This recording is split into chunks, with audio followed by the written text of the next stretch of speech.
Assalamualaikum warahmatullahi wabarakatuh. Bismillahirrahmanirrahim. Alam tara ila alladhi haja Ibrahim fi rabbih an atahu Allahul mulk. Idza qala Ibrahim rabbi alladhi yuhyi wa yumit. Qala ana uhyi wa umit. Qala Ibrahim fa inna Allah ya'ti bish-shamsi minal mashriq fa'ti biha minal maghrib. فبهت الذي كفر والله لا يهدي القوم الظالمين. صدق الله العظيم. Yang bermaksud, tidakkah kamu perhatikan bagaimana seseorang yang berdebat dengan Ibrahim mengenai Tuhannya hanya kerana dikurniakan oleh Allah kekuasaan. Lalu berkatalah Ibrahim kepadanya, Tuhanku adalah Tuhan yang menghidupkan dan mematikan. Lalu dia berkata, yakni raja itu berkata, aku juga menghidupkan dan mematikan. Lalu Ibrahim berkata, sesungguhnya Allah mendatangkan matahari daripada tempat terbit, maka engkau terbitkan daripada tempat ia terbenam. Lalu tercenganglah dia yang kafir itu, dan Allah tidak memberikan petunjuk kepada mereka yang zalim. Ahlan wa sahlan ke Tadabbur Center. Selamat datang pada tuan-tuan puan-puan di page Tadabbur Center. Anda bersama dengan segmen Ibrah. Dan kita pada hari ini nak kongsikan satu ayat sahaja daripada surah Al-Baqarah ayat 258 yang subhanallah memberikan pengajaran yang terlalu banyak. Namun kerana masa yang begitu terbatas, kita cuba ambil masa lebih kurang 30 minit ke 40 minit. Kerana masa yang terbatas ini, mungkin kita akan berkongsi kepada anda hanya beberapa perkara yang bagi saya secara peribadi bila melalui ayat ini dan mengulang ayat ini, saya mendapati ia adalah satu kisah yang boleh menyebabkan saya sendiri boleh rasa tercengang, dan banyak perkara yang saya pelajari daripada kisah Nabi Allah Ibrahim AS di dalam babak yang dirakamkan di dalam surah Al-Baqarah ini, iaitu lebih kurang pada juzuk yang ketiga. Pertama sekali, apabila Allah Subhanahu wa taala menggunakan kalimat alam tara, tuan-tuan, alam tara artinya tidakkah kamu Muhammad sallallahu alaihi wasallam perhatikan. Bila kalimat alam tara ini digunakan sebagai permulaan kepada gambaran sesuatu kisah dipaparkan, ia bererti wahai Muhammad sallallahu alaihi wasallam dan wahai umat Nabi Muhammad, kamu tidak pernah melihat peristiwa ini. Untuk bagi anda faham, saya bagi perumpamaan, ada perlawanan bola sepak final yang begitu penting berlaku di seluruh dunia. Orang-orang lelaki menyaksikan perlawanan tersebut pada pagi tersebut. Tapi tiba-tiba kita seorang saya tidak melihat perlawanan tersebut. Esok pagi kita pergi ke tempat kerja, lalu kawan-kawan kita kata, kau tak tengok? Kau tak tengok? Kerana peristiwa yang viral seluruh dunia ini, peristiwa yang besar ini, peristiwa perlawanan ini, ia adalah suatu yang telah menyebabkan seluruh dunia berkata mengenainya. Dan pada masa itu kamu tidak menonton peristiwa ini, kamu tidak melihat peristiwa ini. Jadi alam tara ini adalah satu bentuk ketakjuban. Allah Subhanahu wa taala mahu kita melihat kisah-kisah Al-Quran dengan penuh rasa takjub. Ini antara pengajaran daripada penggunaan kalimat alam tara. Yang kedua, alam tara juga memberikan pengajaran kepada kita. Bila kita membaca ayat-ayat Allah, kita mesti seolah-olah melihat peristiwa itu berlaku di hadapan mata kita. Jangan biarkan ia hanya satu cerita yang kita dengar masuk telinga kanan, keluar telinga kiri. Tetapi perlu di sana imajinasi. Perlu di sana gambaran seolah-olah filem itu sedang berlaku di hadapan mata kita. Kita seperti menonton peristiwa perlawanan antara Nabi Allah Ibrahim AS di dalam istana Namrud dengan rejimnya, dengan para pimpinannya, dengan rakyat jelata pada waktu itu. Jadi Rasulullah sallallahu alaihi wasallam dididik oleh Allah supaya bila kamu mendapat sesuatu ilmu daripada Allah, ilmu Allah, ia adalah ilmu yakin. Ia adalah sesuatu yang walaupun kamu tidak melihatnya wahai Muhammad, kerana peristiwanya berlaku 4,000 tahun yang lepas, mana mungkin Rasulullah ada pada waktu itu, dan mana mungkin anda dan saya berada pada waktu Namrud bertembung dengan Nabi Ibrahim. Tetapi kamu bila baca ayat ini, kamu tolong hargai cerita ini apabila cerita ini datang daripada Al-Quran. Mohon jangan dilihat daripada sumber lain. Mohon hargai terlebih dahulu apa yang Allah bakal ceritakan. Dan seolah-olah peristiwa ini menyebabkan kamu seperti menontonnya di hadapan mata kamu. Kamu seperti rakyat Mesir yang berada di barisan paling hadapan menyaksikan bagaimana tongkat Musa bertukar menjadi ular dan menelan ular-ular sihir yang lain. Kamu seperti saksi yang paling utama. Kamu menonton peristiwa ini ketika keluarga kamu, isteri kamu di rumah tidak berkesempatan untuk melihat peristiwa di mana tongkat Musa telah membenam tongkat-tongkat ahli sihir yang lain. Anda bayangkan bagaimana perasaan orang yang menjadi saksi yang paling utama. Sudah pasti dia beri-ri untuk ceritakan pada orang lain. Jadi ini antara tadabbur kepada kalimah alam tara. Ilal ladzi hajja Ibrahim. Terjemahan kita kata haj adalah seseorang yang mendebati Ibrahim. Seseorang yang memulakan debat dengan Ibrahim. Haj, ia berasal daripada perkataan haj yang berarti hujjah. Yang juga membentuk kalimat hujjah. Artinya sesuatu yang akan digunakan untuk mendakwa seseorang. Dan haj juga berarti masuk ke dalam Baitullah. Kerana menjadi satu acara haji di zaman jahiliah adalah mereka masuk ke dalam Baitullah. Masuk ke dalam Baitul Haram. Jadi apabila sesuatu itu bernama hujah dan perbuatannya adalah masuk ke dalam, ia berarti sesuatu yang dipendam lama di dalam yang akhirnya keluar. Dan bila keluar sahaja, ia menjadi satu pendakwaan. Jadi haj dalam artinya dua orang ini sedang masing-masing mengeluarkan apa yang terpendam di dalam, dan apa yang keluar daripada mereka adalah hujah. Mereka sedang melakukan berbalas hujah. Lalu Allah Ta'ala sebutkan yang memulakan masalah ini, yang sentiasa bila Ibrahim AS membentangkan kebenaran, yang mencari alasan, yang menggelecek untuk tidak tunduk kepada kebenaran, yang cuba untuk mencari alasan untuk tidak tunduk kepada kebenaran, adalah haja Ibrahim. Alladhi haja Ibrahim, yakni raja tersebut, yakni Namrud, yang kita biasa dengar namanya Namrud. Jadi Allah Subhanahu wa Ta'ala nak mengajar sebagai seorang pendakwah, kita kena sentiasa bersedia dengan madu'u yang pelbagai karena. Ada madu'u yang mana bila kita bacakan ayat-ayat Allah, kita berikan mau'izah, hatinya terus lembut tuan-tuan, tanpa perlu kita beritahu rasional, tanpa perlu kita beritahu hikmah, tanpa perlu kita beritahu di mana saintifiknya perbuatan ini, di mana logiknya perbuatan ini. Ada orang insya-Allah ya, muslim yang benar-benar bagus, bila kita berikan mau'izah, namanya mau'izah, dia akan terus lembut hatinya. Tetapi ada orang dalam kategori yang kedua, dakwah kita kepadanya adalah kena bersifat hikmah. Kita kena beritahu rasionalnya, kita kena beritahu di mana saintifiknya, di mana logiknya perbuatan di dalam syariat ini. Tetapi ada yang lebih teruk daripada itu, tetapi kita kena santuni mereka sebagaimana Ibrahim AS menyantuni mereka ini, yakni Namrud ini, iaitulah mereka yang perlu kita berdebat. Tetapi Allah Subhanahu wa Ta'ala sebut, bagaimana bila kamu berdebat, kamu kena berdebat dengan cara yang paling baik. Jangan berdebat dengan cara dia. Ud'u ila sabili rabbika bil hikmati wal mau'izatil hasanati wajadilhum billati hi ahsan. Kamu kena cari cara supaya kamu tidak menari mengikut rentak lawan. Bila mereka berdebat, kamu pun berdebat. Mereka berhujah, kamu pun berhujah. Kamu kena cari cara untuk keluar daripada cara dia berdebat. Kerana cara orang kafir ini berdebat adalah sesuatu yang melarikan mereka daripada apa yang kamu nak nyatakan, yakni kebenaran. Jadi macam mana cara nak berdebat billati hi ahsan? Maka Allah tunjukkan model melalui Nabi Allah Ibrahim AS di dalam surah Al-Baqarah ini. An atahu Allahul muluk. An atahu Allahul muluk. Tuan-tuan, Allah tidak sebut nama Namrud di dalam Al-Quran. Allah tidak sebut namanya di dalam ayat ini. Allah Ta'ala juga tidak menyebut dia memerintah wilayah mana. Allah juga tidak menyebut dia memerintah pada masa bila. Allah Subhanahu wa Ta'ala juga tidak memperincikan sifat pemerintahannya. Lalu di sini apa pengajarannya? Pengajarannya adalah tolong fokus pada apa yang Allah dan Rasulnya beritahu, dan tolong berhati-hati daripada terperangkap di dalam perkara-perkara yang ditimbulkan oleh orang-orang lain, tetapi tidak diminta oleh Allah dan Rasulnya untuk kita beri perhatian. Kita kena belajar bersabar untuk fokus pada apa yang Allah sebut. Jangan tanya apa yang tiada dalam Quran, tetapi sebaliknya bertanya mengapa ditiadakan di dalam Al-Quran. Saya ulang balik. Jangan tanya apa yang tiada. Contohnya, kenapa tak disebut nama raja ini? So kita kena cari jawapan siapa nama raja ini. Sebab itu tidak penting. Kalau penting, Allah dan Rasulnya, yakni hadis, pasti menyebutkan.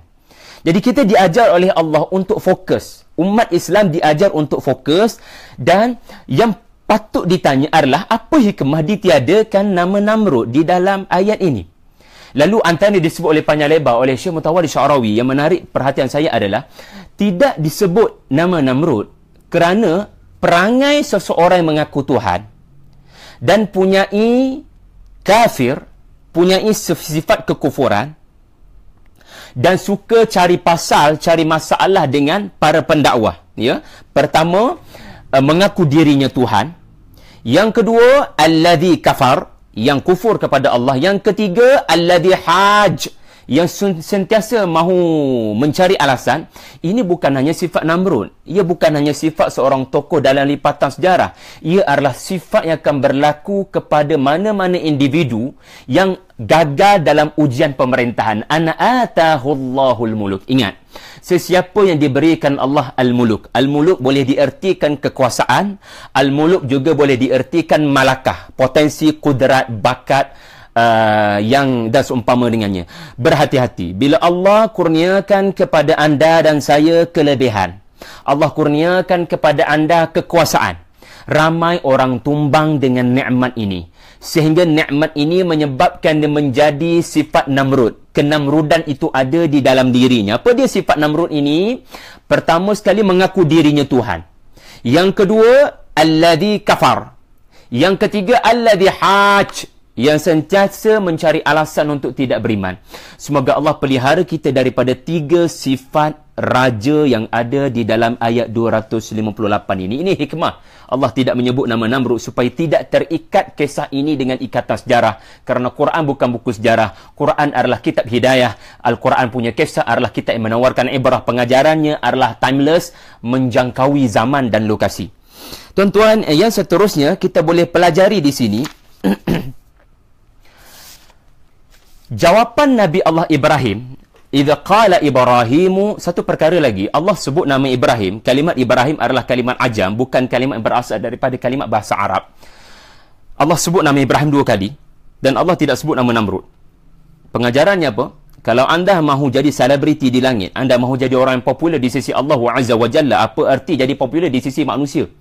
Tidak ada makna jadi popular di sisi manusia. Biarlah kita menjadi orang popular di sisi Allah. Nama kita dikumandangkan di sisi Allah, dan nama kita dikumandangkan sampai 2 kali dalam ayat ini. Ini menunjukkan nilai yang ada kepada seseorang yang bernama Ibrahim ini. Kamu cuba teladani supaya nama kamu juga menjadi nama yang mekar, harum, mewangi di langit sana. Tetapi sebaliknya, sekiranya kamu punya perangai seperti Namrud, Allah akan benamkan kamu tidak akan dikenang sebagaimana nama itu sendiri tidak dirakamkan langsung di dalam Al-Quran. Jadi seseorang yang mahu supaya dia mendapat perhatian Allah, wa dzakarahullahu fi man 'indah. Seseorang yang mahu dikenang, terkenal di langit di sisi Allah, dia popular, di bumi mungkin dia orang yang hina. Maka mestilah dia mempunyai sifat seorang yang disebut Allah 2 kali namanya di dalam ayat ini. Jadi tuan-tuan, ini antara pengajarannya. Jadi bila ucapan Ibrahim ini, tuan-tuan, satu perkara yang perlu saya sebutkan, mengapa Namrud menjemput Ibrahim datang ke istananya? Alladhi haja Ibrahim. Kenapa Namrud menjemput Ibrahim datang ke istana? Saya tak selesa guna nama Namrud sebab Quran tidak sebut, tetapi untuk memudahkan anda faham, saya sebutkan Namrud. So Namrud jemput Ibrahim datang ke istana. Kenapa? Mengapa seorang individu yang bernama Ibrahim, yang kita semua baca surah Al-Quran, kita semua tahu pada waktu ini beliau remaja, sami'na fatan, dia seorang remaja, seorang diri yang tidak dikenali oleh sesiapa pun, satu-satunya manusia menyatakan dirinya Muslim, mengaku adanya Tuhan yang bukan Tuhan itu Namrud. Tiba-tiba seseorang yang tidak ada sebarang pengaruh ini dan tidak dikenali pun, tiba-tiba Namrud menjemputnya datang ke istana. Ini menunjukkan lelaki ini, remaja ini telah memberikan ancaman kepada pengaruhnya. Pengajarannya akan ada setiap zaman, seseorang yang berpengaruh, ada kekuasaan, akan rasa terancam. Lalu dipanggilnya anda datang ke istana untuk tujuan memalukan anda supaya pengaruhnya tidak terjejas. Sebagaimana Rasulullah SAW dijemput oleh Abu Jahal datang ke Darun Nadwah, di mana tujuan pertemuan ini, jemputan ini dilakukan supaya Nabi punya dakwah itu kendur semangatnya, tidak bersemangat Nabi. Maka ini anda boleh baca dalam surah Abasa. Allah menyifatkan Abu Jahal, Allah bongkarkan realiti hakikat Abu Jahal. Iaitulah amma man istaghna. Dia rasa dirinya dah cukup. Ya macam setengah orang dia kata gaji saya dah 7 angka. Maka kenapa saya kena semayang? Saya dah ada 3 biji rumah. Saya dah ada... Saya seorang perangai yang baik. Apa perlu saya masuk Islam? Kadang-kadang ada orang dia rasa macam tu, istaghna. Dia terkena penyakit istaghna. Dia rasa dia dah cukup segala-galanya. Dia sihat, dia ada banyak aset, dia dah kaya raya, dia ada ramai anak. Lalu dia kata, untuk apa lagi saya perlukan agama ni? Kenapa? Agama hanya diperlukan oleh mereka yang tak ada duit, mereka yang miskin. Yang miskin tu padanlah mereka bergantung, berdoa selalu pada Allah. Padanlah mereka perlu beragama. Saya kaya raya, saya sihat sampai sekarang, apa perlu saya beragama? Jadi perangai ini, istaghna ini adalah perangai Namrud. Perangai raja yang disebut di dalam ayat ini. Lalu kerana dia terancam, dia memanggil Ibrahim datang ke istana, lalu dia berhujah. Dia berdebat, dia berbalas hujah. Lalu satu petikan ucapan Ibrahim yang dirakamkan Allah daripada banyak ucapan yang panjang itu, idh. Ingat ni, bila sebut kalimat idh, artinya satu saringan daripada satu paparan yang panjang. Satu saringan, satu petikan daripada ucapan panjang. Iaitulah satu ucapan di mana Ibrahim berkata kepada Namrud, Tuhanku, Rabbi, my master adalah yang menghidupkan dan mematikan. Tuan-tuan, apabila Ibrahim AS mengatakan Tuhanku adalah Tuhan yang menghidupkan dan mematikan, ini adalah satu elemen bara'atul Quran ataupun elemen keindahan Quran, adalah apabila anda perlu faham sendiri dengan akal yang Allah kurniakan kepada anda, mengapa Ibrahim membuat ucapan ini. Artinya dia ditanya oleh Namrud, Man Rabbuk? Siapa Tuhan kamu? Sebab aku dapat tahu kau menyebut ada Tuhan selain daripada aku. So ini menunjukkan Namrud mengaku Tuhan. Ibrahim datang kerana dia mencabar ketuhanan Namrud. Lalu Ibrahim memperkenalkan Tuhannya, Tuhanku. Bila dia sebut Tuhanku, dia tak kata Rabbana, dia kata Rabbi, dia tak kata Rabbana. Ini juga menunjukkan Ibrahim berseorangan. Ibrahim tidak ada pengikut. Ibrahim setia dengan kebenaran walaupun seorang. Ayahnya sendiri ataupun ayah saudaranya sendiri tidak memihak kepadanya. Dan kita semua sedia maklum dia halau keluar daripada rumah. Tetapi beliau tegas, beliau setia dengan kebenaran. Allahu waliyul ladina amanu. Allah menjadi pelindungnya, Allah menjadi kawan, Allah Ta'ala menjadi Khalilur Rahman kepada Ibrahim. Lalu Allah memberikan kekuatan kepada Ibrahim untuk berkata di hadapan Namrud, di hadapan pemerintah yang zalim, Rabbiyalladhi yuhyi wa yumit. Dan jawapan Namrud, Ana uhyi wa umit. Engkau kata Tuhan engkau itu menghidupkan dan mematikan. Engkau bercakap pasal aku Itu antara maksud yang pertama. Sebab Namrud memahami dirinya sebagai Tuhan kerana Ibrahim AS menggunakan kalimat Rabb. Rabb literally artinya seseorang yang mempunyai kuasa dan mempunyai hamba. Lalu Ibrahim punya maksud AS berarti Tuhanku adalah Tuhan yang mempunyai kekuasaan dan kita semua hamba. Dia antara kekuasaannya adalah menghidupkan dan mematikan. Tetapi ini yang disebut buhtan. Buhtan adalah suatu bentuk perkataan yang anda lontarkan semula sebagai respon kepada ucapan seseorang, yang mana ucapan itu sangat boleh dikatakan menggambarkan kebodohan, menggambarkan stupidity, sehingga orang genius, orang intelek akan mengatakan betapa bodohnya ucapan ini.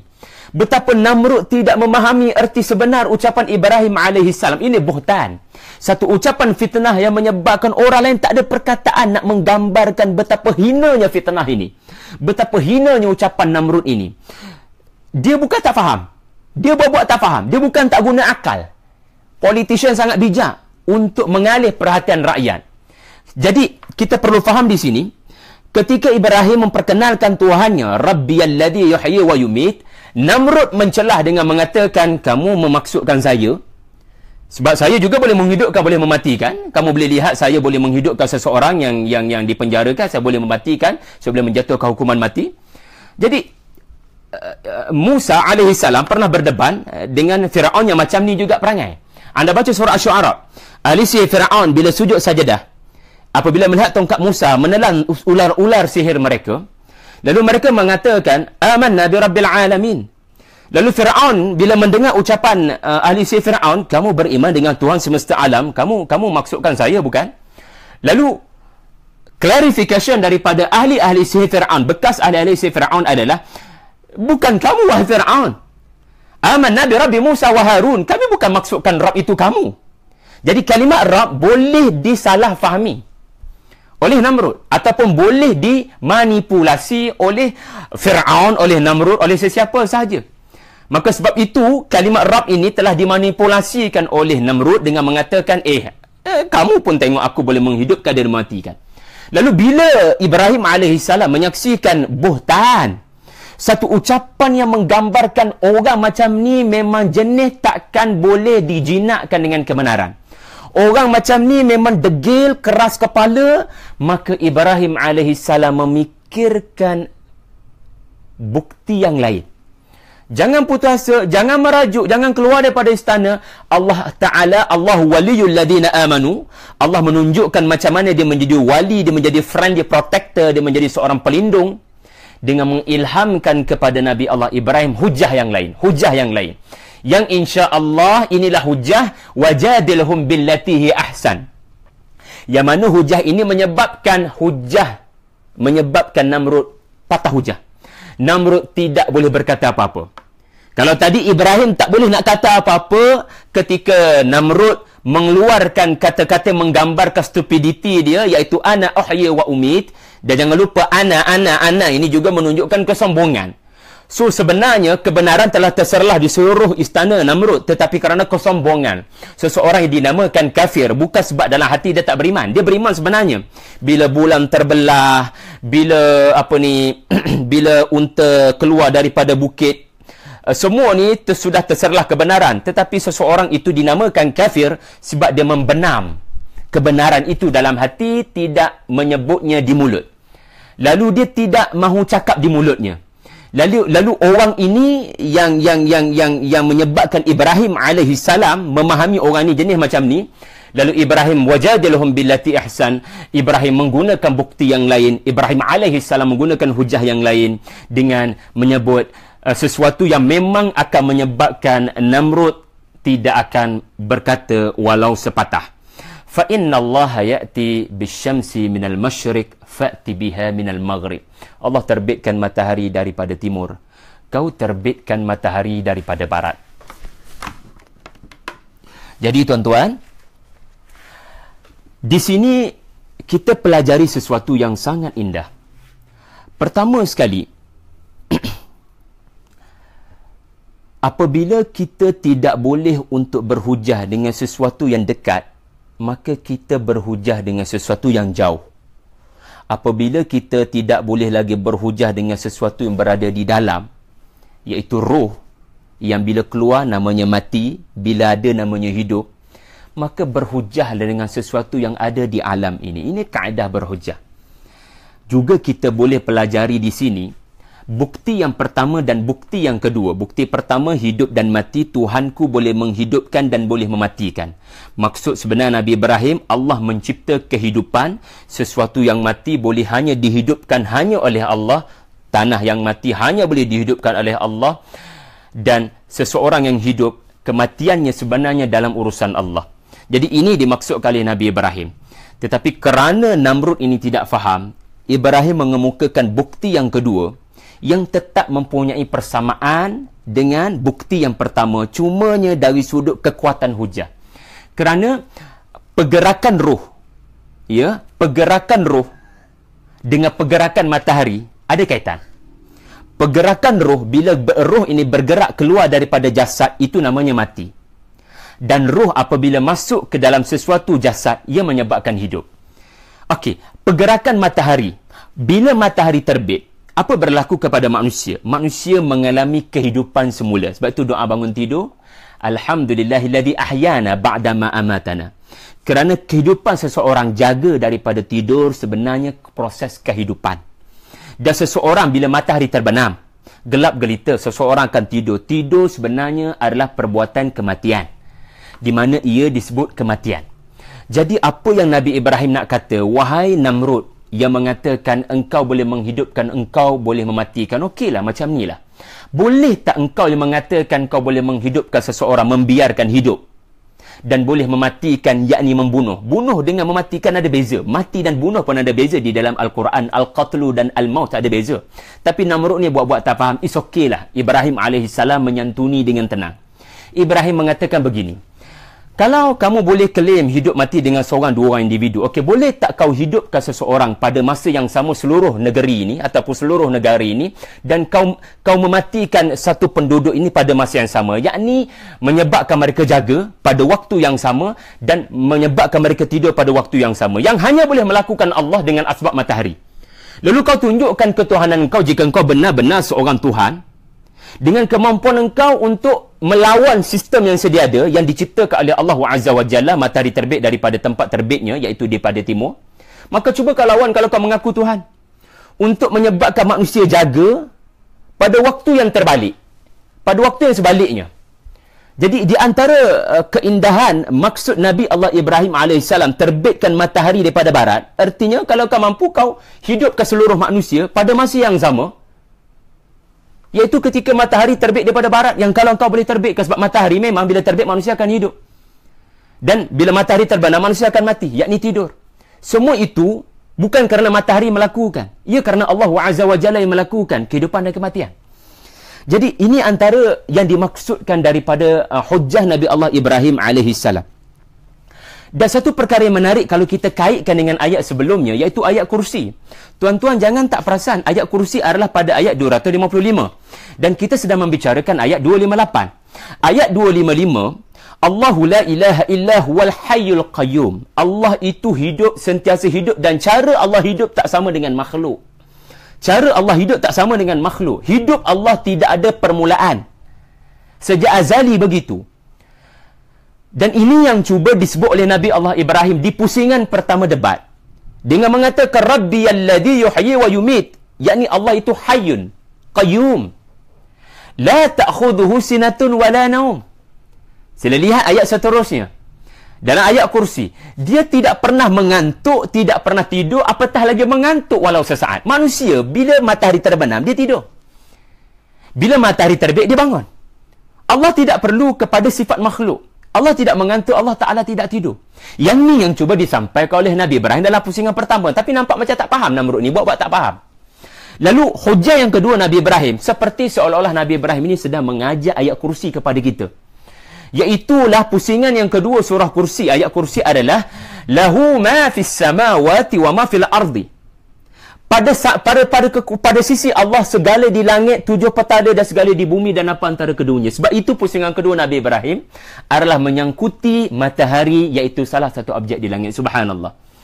Kemudian tuan-tuan, kita dapat lihat fabuhital ladzi kafar. Fabuhital ladzi kafar. Kalau anda perasan, saya telah menggunakan perkataan buhtan, iaitu satu kalimat yang menunjukkan dakwaan, fitnah yang orang speechless nak kata betapa hodohnya fitnah ini dilontarkan kepada seseorang begitu baik perangainya. Sebab orang tak boleh nak kata, orang tercengang dengan ucapan yang disebut buhtan ini. Lalu Allah Ta'ala menggunakan kalimat fabuhital ladzi kafar. Fabuhital ladzi kafar artinya apa? Bahita ini artinya apa tuan-tuan? Sebagaimana telah saya nyatakan tadi, speechless. Dia tak boleh nak berkata apa-apa. Sebelum ini kita dapat lihat betapa Namrud ini sentiasa mencipta alasan dan mulutnya sentiasa mencari helah untuk menunjukkan bahawasanya dia tetap Tuhan. Namun pada waktu ini Allah rakamkan kekufuran Namrud dalam bentuk dia tidak boleh berkata apa-apa. Sedangkan selama ni dia telah berkata macam-macam perkataan, dia telah bertitah dengan macam-macam titah, dia telah berkata dengan macam-macam perkataan. Tapi pada waktu ini seluruh dunia menyaksikan seorang lelaki mempunyai kekuasaan, yang memegang kekerajaan, memegang rakyat jelata dengan begitu ramai, dirakamkan dalam peristiwa ini telah tercengang tidak berkata apa-apa. Al-Imam Syekh Mutawalli Sya'rawi mengatakan bahita ini berlaku, fabuhita ini berlaku dengan tiga perkara. Pertama, dahsyat. Dia rasa terkejut dengan apa yang berlaku, dia rasa terkejut dengan hujah yang dikemukakan. Yang kedua, dia apa yang disebut sebagai hairan. Dia tak tahu macam mana nak menghadapi semula hujah ini, dia tak tahu macam mana nak lawan balik, dia tak ada perkataan. Dan yang ketiga, dia surrender, dia huzima, dia mengaku kalah. Dia mengaku kalah. Tetapi fabuhital ladzi kafar, dia tidak mengeluarkan sebarang perkataan dan Allah memberikan kesimpulan. Tuan-tuan beri perhatian, pada setiap kesimpulan Allah di penghujung kisah, kerana kesimpulan ini akan menyebabkan kedudukan kisah ini menjadi universal. Wallahu la yahdil qaumaz zalimin. Allah, tuan-tuan, sebelum tu Allah Ta'ala menyebut Nabi Ibrahim pada peringkat pusingan pertama menyebut Rabbi, tetapi pada pusingan kedua dia menyebut Allah. Jadi betul lah apa yang kita sebutkan tadi. Kalimat Rabb ini telah dimanipulasikan oleh Namrud yang mengaku dirinya Tuhan. Maka pada pusingan yang kedua, Ibrahim AS mengatakan, fa innallah, Allah Ta'ala itu Esa. Bayangkan sekiranya Tuhan ini ada banyak, ada dua katakan. Dan Tuhan yang pertama mahu matahari terbit daripada timur. Tuhan yang kedua nak tunjuk kuasa, maka matahari mahu diterbitkan daripada barat. Tidak akan berlaku kekacauan?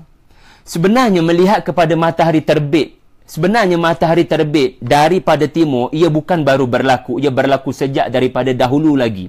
Ini menunjukkan wujudnya satu sistem yang dikawal oleh satu kuasa. Yang mana kalau dua kuasa pasti berlaku konflik, berlaku pergaduhan. Satu kuasa mahu terbit daripada arah lain. Maka ini dinamakan ayat Allah. Matahari itu ayat Allah. Tuan-tuan mungkin tertanya-tanya, kita bila baca ayat Quran ni, kita kena banyak pertanyaan. Kenapa Ibrahim tidak cabar Namrud? Iaitulah dengan mengatakan, Tuhanku boleh membenam matahari di barat. Boleh tak kamu benamkan matahari di timur?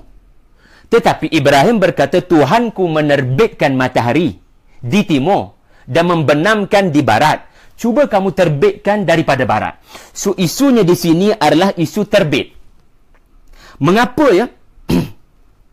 Kerana di antara keindahan kisah Al-Quran adalah ia menggambarkan Nabi Ibrahim AS nak gambarkan terbitnya matahari ini adalah cahaya yang mesti masuk ke dalam hati orang-orang yang apabila melihat matahari, ia perlu menghargai cahaya Allah yang namanya ayat Allah, yang juga namanya Al-Quran. Seseorang yang melihat cahaya matahari seharusnya menghargai cahaya daripada Al-Quran, nurun. Maka terbitnya matahari ini seringkali disebut fajar dan seringkali dikaitkan dengan waktu kemenangan. Maka sebab itu Nabi Ibrahim mencabar supaya kalau kau tunjuk kau ini Tuhan, wahai Namrud, kau tunjukkan kemenangan. Dengan kau tunjukkan matahari kau boleh terbitkan daripada barat. Jadi tidak sekali-kali berlaku. Jadi ada sebab ya Ibrahim AS tidak menggunakan hujah terbenam matahari, kau terbenamkan di timur ke tidak. Digunakan hujah terbit. Jadi fabuhital ladzi kafar wallahu la yahdil qaumaz zalimin. Allah tidak akan memberikan hidayah kepada mereka yang zalim. Tengok ya, Allah tidak sebut wallahu la yahdil qaumal kafirin. Allah Ta'ala menyebut wallahu la yahdil qaumaz zalimin. Orang yang zalim adalah orang yang tidak meletakkan akalnya pada tempatnya. Allah kurniakan akal kepadanya untuk berfikir mengenai matahari yang terbit, mengenai manusia yang hidup. Siapa yang memberikan kepada mereka kehidupan sehingga mereka boleh bergerak? Seseorang diberikan akal yang waras pasti akan menemui cahaya bahawasanya ia adalah datang daripada musabbab, yakni Allah Azza wa Jalla. Tetapi ada orang zalim tidak menggunakan akal pada tempatnya. Lalu orang ini kalau dia mula meletakkan akalnya, meletakkan sesuatu tidak pada tempatnya, disebut zulum, maka Allah tidak akan memberikan petunjuk. Lalu dia akan terus terperangkap, dia akan terus terbenam. Dia tidak mahu cahaya terbit dalam hatinya. Ini disebut kafir. Matahari itu nak terbit dan dalam hati itu, dia tak nak biarkan terbit di mulutnya. Dia hanya membiarkan tertahan di dalam. Lalu bila seseorang yang sengaja tidak mahu terbitkan cahaya matahari, cahaya kebenaran dalam hatinya, maka Allah akan terus biarkan dia terbenam di dalam kekufuran. Fabuhital ladzi kafar. Subhanallah, terlalu indah ayat-ayat Allah Ta'ala ini tuan-tuan. Sebagai contoh, kenapa Ibrahim menyebut Rabbiyalladzi yuhyi wa yumit, sedangkan di dalam surah Asy-Syu'ara ayat 81 Nabi Ibrahim yang sama menyebut walladzi yumituni thumma yuhyini. Kenapa di dalam surah Al-Baqarah didahulukan dia menghidupkan dan dia mematikan, sedangkan dalam surah Asy-Syu'ara dia menyebut Tuhanku mematikan dan Tuhanku menghidupkan? Ini perkara-perkara yang sangat indah, tetapi seseorang yang tidak tadabbur Quran, dia tak akan hargai. Sebab tu antara cara kita tadabbur ayat-ayat Allah adalah bila kita lalu satu ayat, jangan cepat pindah pada ayat seterusnya. Kita cipta soalan, kita create soalan. Kita cipta pelbagai konflik di dalam diri supaya dengan cara ini kita akan mencari jawapan kepada persoalan yang kita hadapi. Jadi tuan-tuan, saya biarkan tergantung supaya anda cari jawapan. Tetapi saya melihat kebijaksanaan Nabi Allah Ibrahim. Dia berdakwah berdasarkan sesuai dengan zaman yang dihadapi. Zaman di mana manusia cintakan kehidupan, di mana segala kehebatan ciptaan Tuhan adalah pada ketika seseorang itu hidup. Sebab seseorang sudah mati, di mana kita nak lihat kehebatan Tuhan? Sebab dia sudah tidak bergerak. Maka ini antara sebab Nabi Allah Ibrahim mendahulukan kalimat hidup dan mengkemudiankan perkataan mati ketika menyifatkan Allah menghidupkan dan mematikan. Saya kira itu saja. Saya menyeru tuan-tuan untuk kongsikan Tadabbur Center ini kepada rakan-rakan yang lain, kerana ada lagi guru-guru saya yang akan berkongsi dengan anda di masa akan datang seperti Dr. Azrul dan pakak ramai-ramai kempen kawan-kawan supaya kita nak Quran ini tadabbur dan bukan sekadar kita tadarus ataupun kita hanya sekadar tilawah. Ya, pakak like ramai-ramai page Tadabbur Center, bukan kami nakkan likers, tetapi kami nak balighu anni walau ayah, supaya lebih ramai boleh menyebarkan daripada Al-Quran walau satu ayat. Aku qouli hadza wa astaghfirullah li wa lakum. Assalamualaikum warahmatullahi wabarakatuh.